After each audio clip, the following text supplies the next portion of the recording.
कलमा पाक कलमा शहादत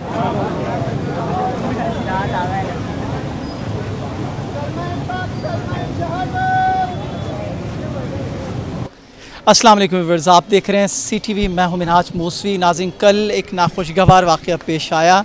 एक अमीर ज़ादी ने नशे में धुत होकर राह चलते मोटरसाइकिल पर सवार कराची का रिहायशी इमरान आरिफ और उनकी साहबजादी आमना को रोनते हुए चली गई और इस हादसे में बाप और बेटी अपनी जान से हाथ धो बैठे। इब्तदाई इतलात के मुताबिक आज अदालत में मुल्ज़िमा को तो पेश नहीं किया गया, बल्कि उनके वकील अदालत में पेश हुए और जो मालूमात वहाँ से पहुँची हैं वो भी बहुत अफसोसनाक है कि कोशिश ये की जा रही कि किसी तरीके से इस जुर्म पर पर्दा डाला जाए और ये साबित करने की कोशिश की जाए कि मुल्ज़िमा नताशा उसे नफसियाती मरीज़ ज़ाहिर करके इस दोहरे कत्ल से उसे बरी ज़िम्मा कर दिया जाए और इस तरह ये कत्ल का वाक़या, जिस तरह उनकी जसद खाकी मनो मन मट्टी तले दबकर अपने आखिरत की मंजिल की तरफ जाएगी और ये सारा किस्सा लोग 1 दिन 2 दिन 3 दिन याद रखेंगे, उसके बाद भूल जाएंगे।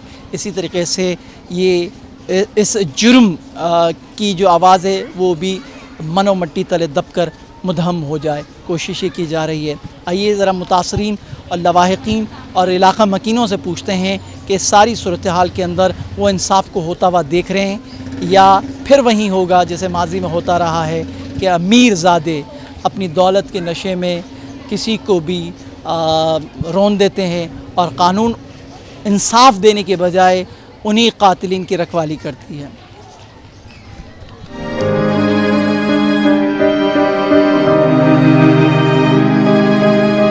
ख़बर ये मिल रही है, एक तो बहुत ही अफसोसनाक वाक़या, इसकी जितनी मज़म्मत की जाए कम है, लेकिन जो रवैया कानून का आपको नज़र आ रहा है वो कुछ तसल्ली बख्श तो नहीं है, क्या कहेंगे? बिल्कुल, बेशक ऐसा ही है। हमारे यहाँ कानून के लिए आवाज़ उठाने वाला कोई नहीं है ना। लाजमी सी बात है, लोग सोशल मीडिया के ज़रिए पोस्ट तो कर रहे हैं लेकिन उसके अलावा तो कोई भी आवाज़ नहीं उठा पा रहा है और सब आजकल डरते हैं। तो उसी डर खौफ की वजह से मेरे ख्याल में हर आदमी जो है वो खामोश है। ज़्यादा हम कुछ भी नहीं कह सकते, लेकिन हमारी दुआ ये है कि भाई इनके फैमिली को जो है वो कंपनसेशन मिलना चाहिए और उस जिन्होंने ये किया है उनको इसकी सज़ा मिलनी चाहिए। लेकिन आज की इत्तला यही कि भाई वो मुल्ज़िमा अदालत में ही पेश नहीं हुई, बाहर से हॉस्पिटल चली गई और अब उसे ज़हनी मरीज़ा साबित करने की कोशिश की जा रही है ताकि गुनाह मिट जाए। ये कोई पहली दफ़ा तो नहीं है बस, तो ये होता रहेगा। अब इसका जवाब मैं क्या दूंगा? ये हज़ारों लोग खड़े हैं, सब इसी खामोश खड़े हैं। मैं अकेले बोलने से मेरे सिर्फ कुछ भी नहीं होगा, एक आदमी के बोलने से कुछ भी नहीं होगा। मसला ये है कि सब हज़ारों लोग खड़े हैं लेकिन कोई सब खामोश है। अखलाकी गिरावट है ना। बिल्कुल, हम सब के साथ यही है। हम सब अखलाकी गिरावट है जी, हमारे मुआशरे की अखलाकी गिरावट है कि एक एक बाप और बेटी जो है इस मज़लूम बेचारे चले गए लेकिन कोई बोलने के लिए तैयार नहीं। और आप देखिएगा कि जो हिस्टोरिकली हमने देखा है कि क्या हुआ है, अब आप अंदाज़ा लगाएं इस मुल्क में अशराफिया इतनी ताकतवर है कि हिस्टोरिकली वो एक जतोई साहब थे, उन्होंने बच्चों को मारा, ठीक है, और बच्चा DSP का था वो, लेकिन फिर भी इंसाफ नहीं मिला। तो ये तो आम लोग हैं, तो एक्सपेक्टेड तो यही है। लेकिन देखें, दुआ कर सकते हैं, लोग खड़े हैं लेकिन कब तक खड़े रहेंगे? जब तक आप निज़ाम चेंज नहीं करेंगे। और एक चीज़ बड़ी क्लियर है, अगर आप इनके लिए नहीं खड़े होंगे कल आपके बच्चों की बारी आएगी। ये फैक्ट है। निज़ाम जो है, नेचर जो है न्यूट्रल है। अगर आप आज मज़लूम के साथ नहीं खड़े होंगे, जालिम के साथ खड़े हैं, तो कल आप मज़लूम बनने के लिए तैयार हैं। जिसको ये समझ नहीं आ रहा, ठीक है जी, एक वक्त आएगा कि आप भी मज़लूम होंगे। तो आई एम श्योर अल्लाह करे सोसाइटी में चेंज आए और कम से कम जो ड्यू प्रोसेस है वो कंप्लीट हो। और डेफिनेटली, और जहाँ तक बात है कि वो खातून मतलब नशे में नहीं थी, अब अगर कोई जज इसको मान ले तो बड़ी बात है जी। मेरे ख्याल से 1000 से ज़्यादा वीडियो वायरल है जो खातून जो है वो किस नशे में है। और वो नशा जो है वो ताकत का नशा है, बेसिक पैसे का। और असल नशा जो है वो पैसे और ताकत का है। उसको पता है कुछ नहीं होना, ठीक है, लेट्स सी, देखते हैं।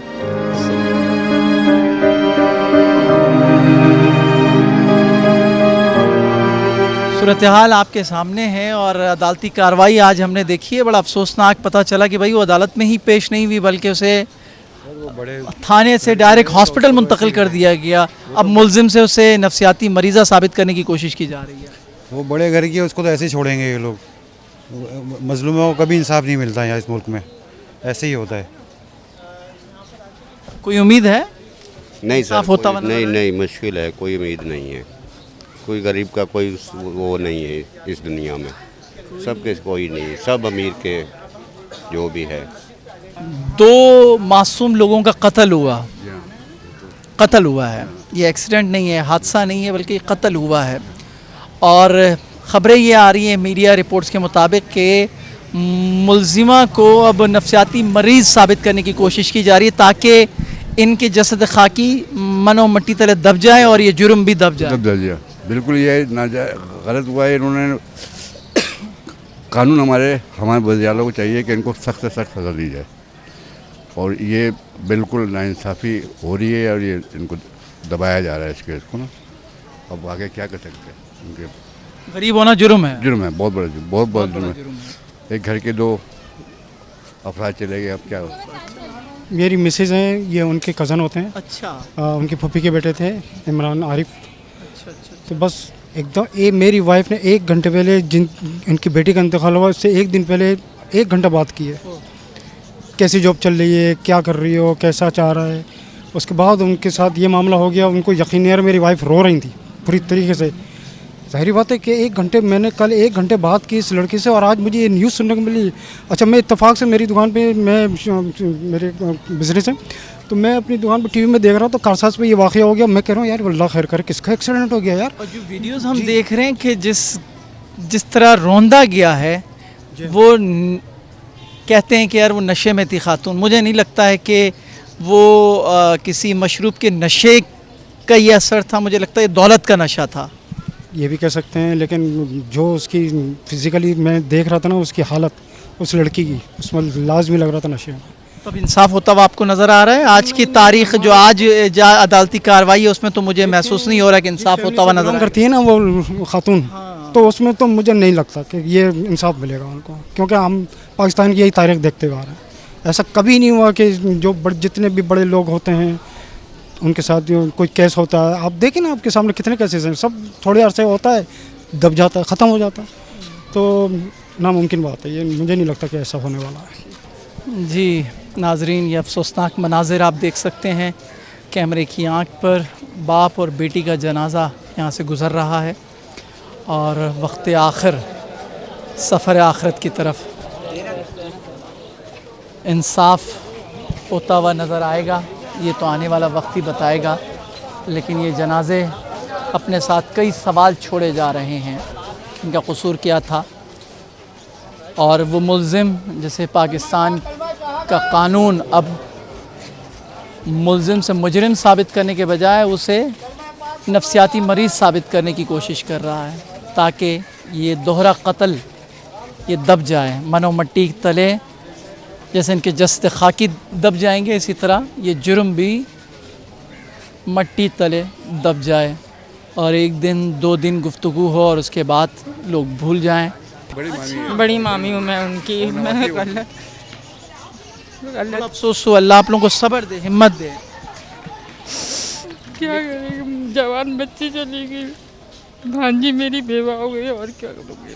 उससे भी बढ़कर जो है सूरत हाल ये है कि इस जुर्म को दबाने की कोशिश की जा रही है। नहीं भाई, मैं कहती हूँ उनको उसी वक्त इनको शूट कर देना चाहिए था। जो भी यार गलत किया ना उन्होंने, क्या किया, बच्ची जवान चली गई, वो बेवा हो गई मेरी भांजी। उन लोगों को बचना चाहिए, उनको तो सज़ा देनी चाहिए, सज़ा देनी चाहिए उनको तो।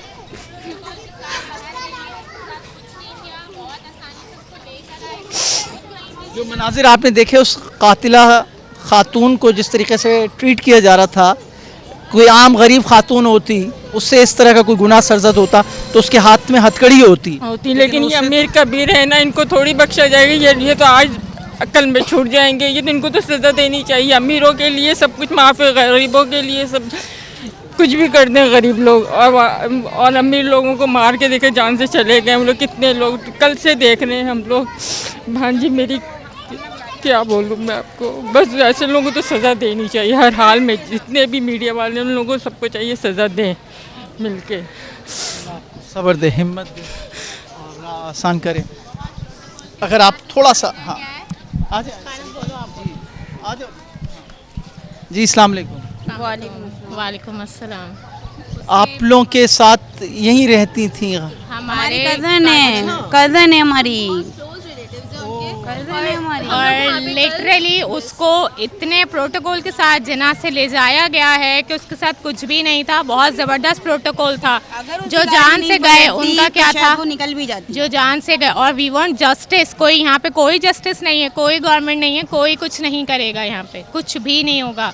इतने प्रोटोकॉल के साथ कि जो इंसाफ दिलाने वाले हैं वही बचा रहे हैं लोगों को।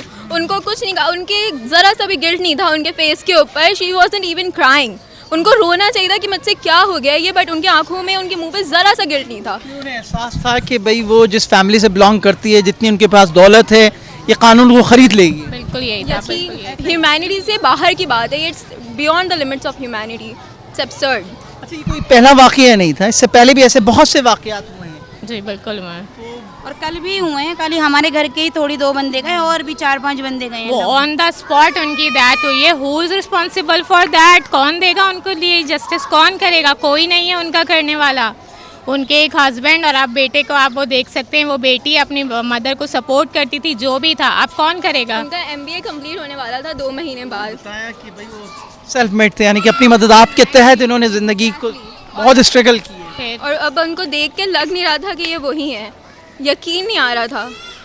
इतने जब हम गए हैं। और सॉरी टू से, जिना में भी कोई डेड बॉडीज़ का लिटरली ऐसे खून बह रहा था, ऐसे बह रहा था। उन्होंने देखा ही नहीं बॉडी को। जो उनके बाकी के पेशेंट्स से उन्हें देखा जा रहा था। 12:30 पे हम बॉडी रिलीज़ किया उन्होंने हमारी, उस पर भी हमारी बॉडी के साथ कुछ नहीं किया गया था। हम ऐसे ही बहते हुए खून से लेकर गए और वो शहीद कहलाएंगे, वो शहीद हुए। किसी के हाथों कत्ल हो जाना भी वो शहीद निकल गई। वाह, उसने तो आइस का किया, किसी का भी किया, वो तो वहाँ से जा चुकी, वो निकल गई थी। ठीक है, जिनका नुकसान हुआ उसकी जिम्मेदारी कौन लेगा? ये गवर्नमेंट लेगी, गवर्नमेंट करेगी। उनका कोई नहीं है हमारा यहाँ पे करने वाला जिससे हम बात करें, जिससे हम बोलें। और इतने प्रोटोकॉल के साथ उसको ले जाया गया और प्रोटोकॉल के साथ ही उसे वापस भेजा गया। What is this? वो उन्होंने जो भी किया उनको सब बचा रहे थे कि बस इनको हाथ ना लगाएं, इनको कुछ ना लगाएं। अरे यार क्यों ना लगाएं? आप ज़रा सा गिल्ट तो शो करें। आप रो लो कि हम मुझसे क्या हो गया ये, बट नहीं, कुछ भी नहीं ऐसा नहीं लग रहा था उनके फेस से कि उन्हें हाँ, उनके हुलिये से तो खैर लगेगा भी नहीं, क्योंकि वो जिस तबके से ताल्लुक़ रखती है उसे पाकिस्तान का अशराफिया कहते हैं। वो तो निकल जाएंगे पाकिस्तान से बाहर, वो रहेंगी अब यहाँ। पाकिस्तान की है भी नहीं, उनकी बस सुना है कि ब्रिटिश पासपोर्ट है। और नाजरीन, उनके पास पाकिस्तान का ड्राइविंग लाइसेंस भी नहीं था। आज अदालत में जब कार्रवाई हुई तो उनका ड्राइविंग लाइसेंस के हवाले से जज ने सवाल किया तो बताया गया कि उनके पास ब्रिटिश ड्राइविंग लाइसेंस है। अब सवाल ये है कि भाई ये खातून अगर जहनी मरीज़ा है, पाकिस्तान में तो समझ में आता है यहाँ अंधे को भी ड्राइविंग लाइसेंस मिल जाता है, लेकिन बरतानिया में ऐसा नहीं होता है कि वहाँ किसी जहनी मरीज़ा को जो है वो ड्राइविंग लाइसेंस दिया जाए। उनके पास नहीं थी, वो सब्सटेंस अब्यूज़ के अंडर थी, वो जहनी मरीज़ा नहीं थी। उन्होंने कुछ अब्यूज़ किया था किसी सब्सटेंस का, देख के ही लग रहा था। Cheating, totally. बहरहाल अब आने वाला वक्त बताएगा कि ये वाक़या भी माजी के दीगर वाक़यात की तरह क़स्से कहानियों में उसका ज़िक्र होगा या फिर इंसाफ होता हुआ नज़र आएगा। बहरहाल सोशल मीडिया पर, मेन स्ट्रीम मीडिया पर और अवामी सतह पर इस वाक़ये की बहुत मज़म्मत की जा रही है और आवाम का मुतालबा है कि इंसाफ होता हुआ नज़र आना चाहिए, इंसाफ नज़र आना चाहिए। अगर रियासत माँ है तो सबके साथ इक्वल बर्ताव होना चाहिए। अमीर के लिए अलग रवैया, गरीब के लिए अलग रवैया नहीं होना चाहिए। आज के प्रोग्राम में इतना ही। अल्लाह निगहबान।